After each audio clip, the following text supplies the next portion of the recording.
गुरु की शरण दृढ़ कर ले, बिना इस काज नहीं सरना। प्रेमी भाई बहनों, हमें ये मालूम हो चुका है वो परमात्मा कहीं बाहर नहीं, तुम्हारी देह तुम्हारे वजूद के अंदर विराजमान है। हमें ये भी मालूम हो चुका कि हमें अपने फैले हुए ख्याल को 9 द्वारों से समेट करके यहाँ 10वें द्वार पर एकाग्र करना है। फिर ख्याल को शब्द के साथ जोड़ करके मंजिल दर मंजिल, मुकाम दर मुकाम अपने घर वापस पहुँचना है। हमें ये भी मालूम हो चुका कि जब नाम की लज्जत मिल जाएगी, दुनिया के रंग उतर जाएंगे, मालिक की भक्ति का रंग चढ़ जाएगा, मालिक के प्यार का रंग चढ़ जाएगा। लेकिन मन में कभी कभी ख्याल आता है कि महात्माओं ने इतने बड़े बड़े धर्म ग्रंथ बनाए, इतनी बड़ी बड़ी किताबों को बनाया, क्या हम उन किताबों को पढ़ करके, क्या हम उन पुस्तकों को पढ़ करके, क्या हम उस परमात्मा को प्राप्त नहीं कर सकते? बड़ी सीधी सी बात है कि अगर खाना बनाने की किताब सारी उम्र बैठ करके आप पढ़ते रहोगे तो कभी तुम्हारा पेट नहीं भर सकता। जब तक आप खाना बनाओगे नहीं, उसे स्वयं खाओगे नहीं, कभी तुम्हारा पेट नहीं भर सकता।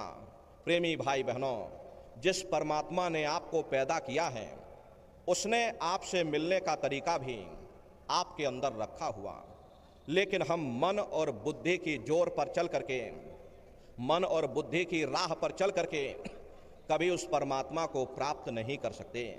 अगर मालिक को पाना है तो हमें गुरमुखों की शरण में जाना पड़ेगा।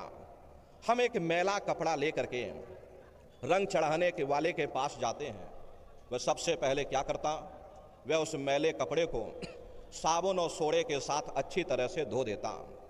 फिर उसके पास रंग से भरी हुई मटकी होती है, वह उस कपड़े को मटकी में डुबो देता, जिससे उसके अंदर से बड़ा खूबसूरत रंग चढ़ जाता। ठीक उसी प्रकार से हमारा आपका ये मन दुनिया की काई में, दुनिया के रंग में रंगा हुआ है। जब हम महात्माओं के पास जाएंगे, वे अपने संगत और सोहबत के द्वारा, अपने सत्संग वचनों के द्वारा हमारे मन के ऊपर ये जो दुनिया की काई जमा है, ये जो दुनिया की गंदगी जमा है, उस गंदगी को साफ कर देंगे। महात्माओं के पास नाम रूपी मटकी होती है, वे हमारे मन को उस नाम के साथ जोड़ देंगे, जिससे हमारे आप के ऊपर से ये दुनिया की गंदगी साफ हो जाएगी, दुनिया का रंग उतर जाएगा और मालिक की भक्ति का रंग चढ़ जाएगा, मालिक के प्यार का रंग चढ़ जाएगा। इसीलिए महात्मा कहते हैं, भाई अगर मालिक को पाना चाहते हो तो गुरमुखों की शरण में चले जाओ। प्रेमी भाई बहनों, विद्या की ताकत हर बच्चे के अंदर होती है, लेकिन वो सोई हुई रहती है। लेकिन जब बच्चा स्कूल कॉलेज में जाता है, अपने गुरुजनों का कहना मानता है, उनका आदर सत्कार करता है, रात को जाग जाग करके मेहनत करता है, वह सोई हुई ताकत जाग जाती है।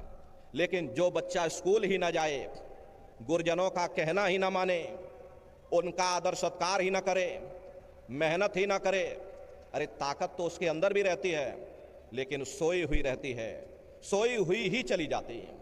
हमें उस मालिक की भक्ति मन के पीछे लग करके नहीं, बल्कि जिस राह पर गुरु हमको चलाएं, उस राह पर चल करके करनी चाहिए। इसीलिए महात्मा कहते हैं कि भाई गुरु की शरण दृढ़ कर ले, बिना इस काज नहीं सरना।